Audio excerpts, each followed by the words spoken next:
honestly did not care whether I lived or died.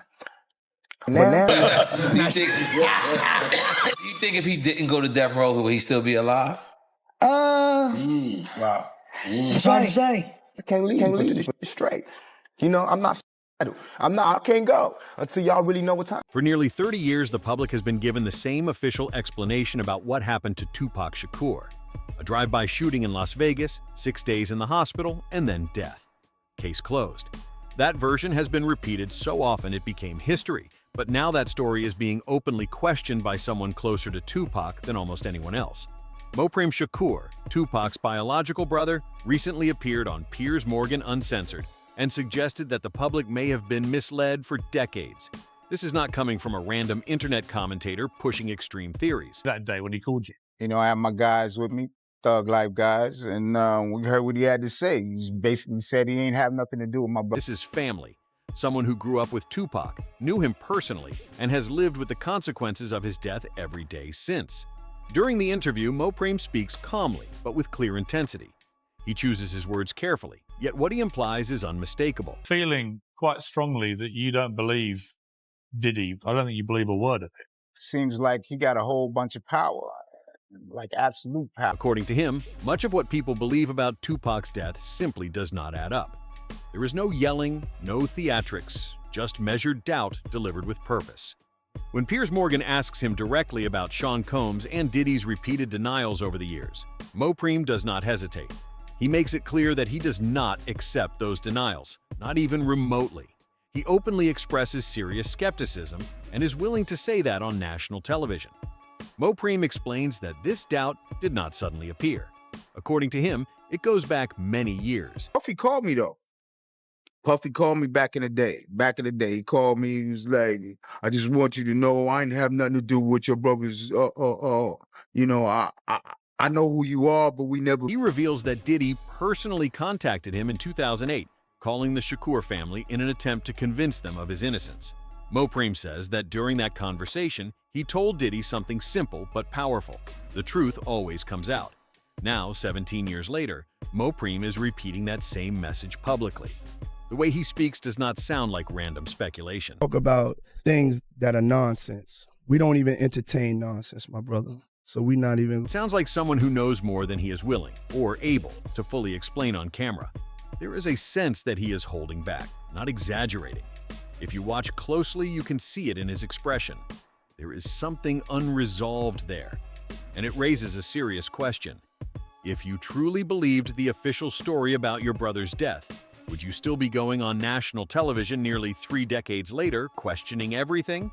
Most people would want closure. Tupac's legend is that he'd been shot 5 times and survived before that fateful night here in Las Vegas in 1996. And because of that, Tupac's legacy has always been linked to... Most people would want to move on. But Mopreme has not moved on. He is still searching for answers, almost 30 years later. What makes this moment especially striking is how disciplined he is with his language.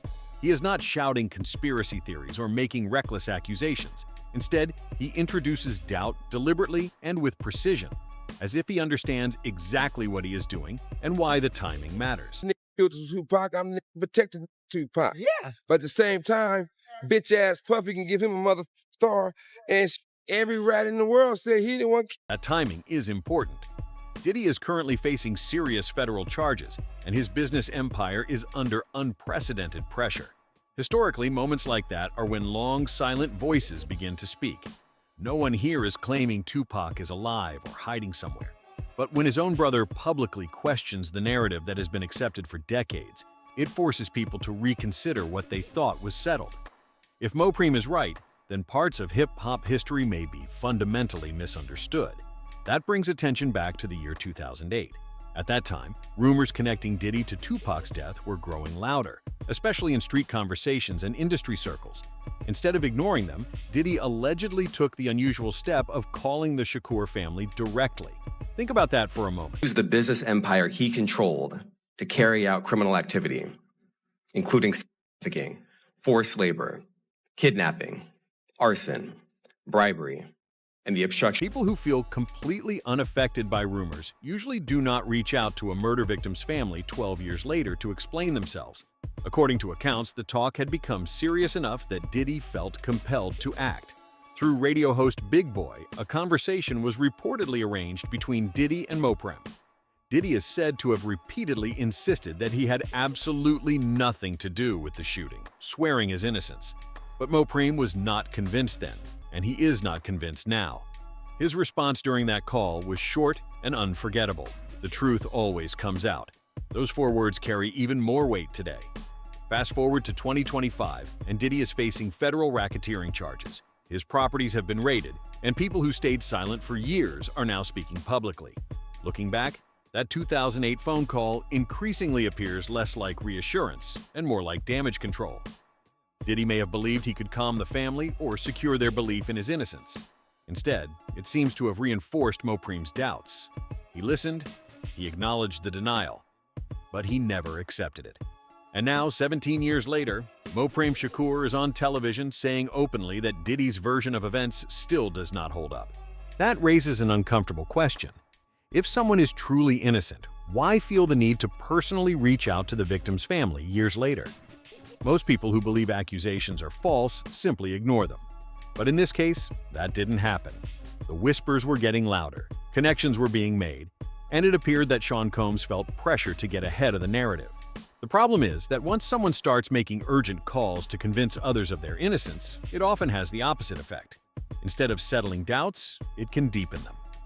From Mopreme Shakur's perspective, the warning he gave years ago now feels prophetic. In his view, the truth he believed would eventually surface is finally beginning to do so. Looking at the situation logically, more questions follow. If certain recordings and statements were meaningless, why would federal authorities keep them secured for decades? Why would the statements made by Keefe D be considered credible enough to eventually lead to charges based largely on his own admissions? This is where the story becomes more unsettling for many observers. Those recordings were reportedly stored away for years while Diddy continued building his empire, winning awards, delivering speeches about peace and unity, and repeatedly denying any connection to Tupac's death.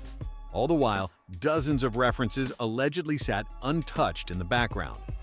Now, with Diddy facing federal racketeering charges and his broader operation under investigation, those same materials suddenly carry far more weight. What once seemed like distant history now feels relevant again. From a legal standpoint, this shift is not unusual. Federal prosecutors often rely on older allegations to establish long-term patterns of behavior, especially when building a case that alleges an organized operation rather than isolated incidents. If prosecutors argue that Diddy was running an alleged criminal enterprise, it naturally raises the question of whether alleged conduct from the 1990s could be revisited. The detailed descriptions attributed to Keefe D involving alleged bounties and plots were not just dramatic stories. They have been publicly discussed as allegations that, at least in theory, could reconnect Diddy to one of the most infamous unsolved murders in music history. If any of those recordings were ever introduced in court, Diddy's long-standing narrative of innocence could face serious scrutiny. It is also important to note that when federal agents raided Diddy's properties, they were reportedly not searching for Tupac-related evidence.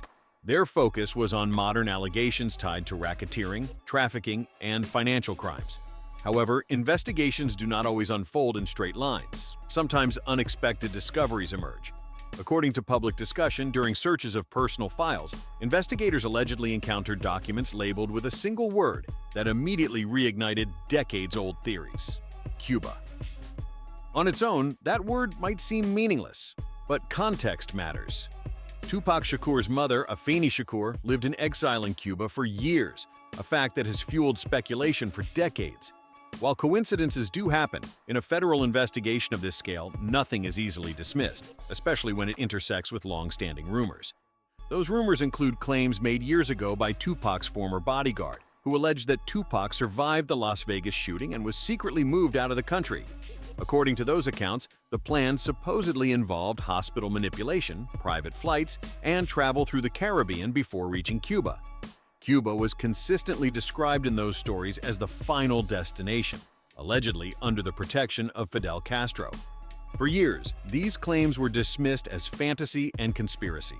Yet, according to people familiar with the situation, the bodyguard later promised to release evidence and then disappeared from public view entirely. If references to Cuba truly exist in Diddy's private records, many people naturally ask why. Whether coincidence or something more, that detail continues to fuel speculation and reinforces why, for some, the official story is never fully settled. Some people interpret all of this as circumstantial. Others see it as something far more serious, suggesting awareness of, or even involvement in, monitoring something connected to Tupac. The same question keeps coming up. Why would Diddy have documentation related to Cuba unless it involves someone or something he felt the need to track? For years, residents in Havana have reported sightings of a man with Tupac's build moving quietly through neighborhoods, slipping into cafes and disappearing before anyone could capture a clear image. Grainy footage, eyewitness accounts, and persistent rumors have painted a picture of a legendary figure living quietly in plain sight. On their own, these stories might sound far-fetched, but taken together, they've kept the theory alive for decades. Here's where the discussion becomes more disturbing. If Diddy's files truly contained communications with Cuban contacts, records of international payments, or surveillance-style notes about Tupac's movements, then this stops being a simple concealment narrative. It starts to look like something much larger, potentially involving multiple countries. In that framing, the so-called Cuba files become a possible missing link, something that could suggest Diddy knew Tupac survived and helped maintain one of the biggest deceptions in hip-hop history. If federal prosecutors ever decide to open those files publicly, the impact could completely reshape what people believe about Tupac's story.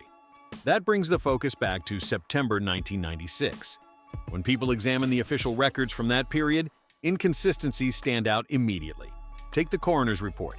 It's supposed to be precise and definitive, yet Tupac's listed height and weight were reportedly incorrect. These are basic physical measurements that medical staff routinely verify. Mistakes can happen, but given Tupac's global fame, many question how such details weren't double-checked with the entire world watching. Then, there's another strange detail. The crematorium worker who allegedly handled Tupac's body reportedly retired immediately after the case, not months later, but right after completing the job. People naturally question why someone would walk away from their profession immediately after handling the most high-profile case of their career. And finally, there's the shooting itself. It happened on one of the busiest nights Las Vegas had seen, right after the Tyson fight on September 7th. The Strip was packed with people, vehicles, and cameras, yet no clear eyewitness ever emerged who could definitively identify the shooter or the vehicle involved. Suge Knight, who was sitting next to Tupac during the shooting, has hinted for years that something doesn't add up. In a 2014 interview, he even suggested that the lack of arrests might point to a deeper explanation, implying that Tupac's fate may not be as straightforward as it's been portrayed. Think about that for a moment. Suge was there. He lived through it. And yet, he's repeatedly implied that what the public has been told doesn't fully line up.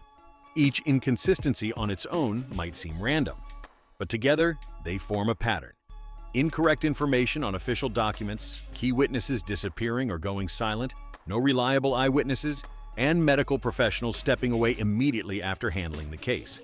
Either this was one of the most incompetent investigations in modern history, or someone worked very hard to make sure the full truth never came out. Now, with Diddy facing serious legal trouble and multiple federal investigations, those old questions feel newly relevant. Prosecutors are now describing Bad Boy Records as an alleged organization involving claims that resemble organized crime more than a music business. If witnesses can vanish even now, with modern protections and federal oversight, it forces people to ask what might have happened back in 1996, and it raises the uncomfortable hypothetical. If Tupac did escape, it would have required coordination on an enormous scale, financial backing, trusted allies, and possibly intelligence-level involvement. The kind of operation that doesn't stay hidden unless everyone involved understands the risks of speaking out. In that framing, the Cuba files wouldn't just rewrite hip-hop history. They would suggest something far bigger, something closer to international intrigue than a music industry feud. And this is where the story pauses, but the questions don't. After nearly 30 years, too many details still don't sit comfortably in place. Maybe the official version explains some things, maybe it doesn't explain everything, and maybe the truth isn't as simple as we were told. That's why this conversation matters. And if you want more deep dives like this, make sure to like the video, subscribe to the channel, and stay tuned. Because some stories don't end when we're told they do.